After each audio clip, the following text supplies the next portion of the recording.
அந்த அடர்ந்த காட்டின் அமைதிக்குள் ஒரு மரத்தின் உச்சியில் ஒரு தாய் குரங்கு தன் குட்டியை உலகமே போல மார்போடு சேர்த்து வைத்திருந்தாள்.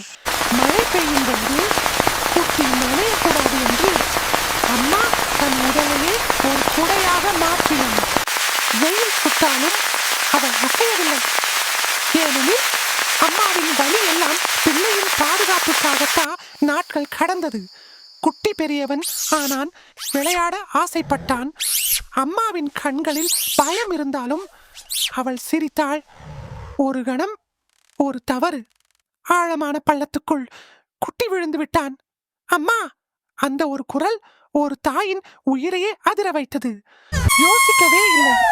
அவள் ஓடினாள். காயங்களுடன் அவனை அணைத்தாள். அந்த அரவணைப்பில் வலி மறைந்தது. ஆனாலும் அம்மா பின்னால் செல்லவில்லை. உடலை கேடயம் போல வைத்தாள். கூட்டம் வந்தது. ஆபத்து விலகியது. அம்மாவின் கைகள் மட்டும் அவனை இன்னும் இறுக்கமாக பிடித்திருந்தது. கண்ணீர் சொன்னது ஒன்றுதான். உலகத்தில் எந்த பாதுகாப்பும் அம்மாவின் அரவணைப்பு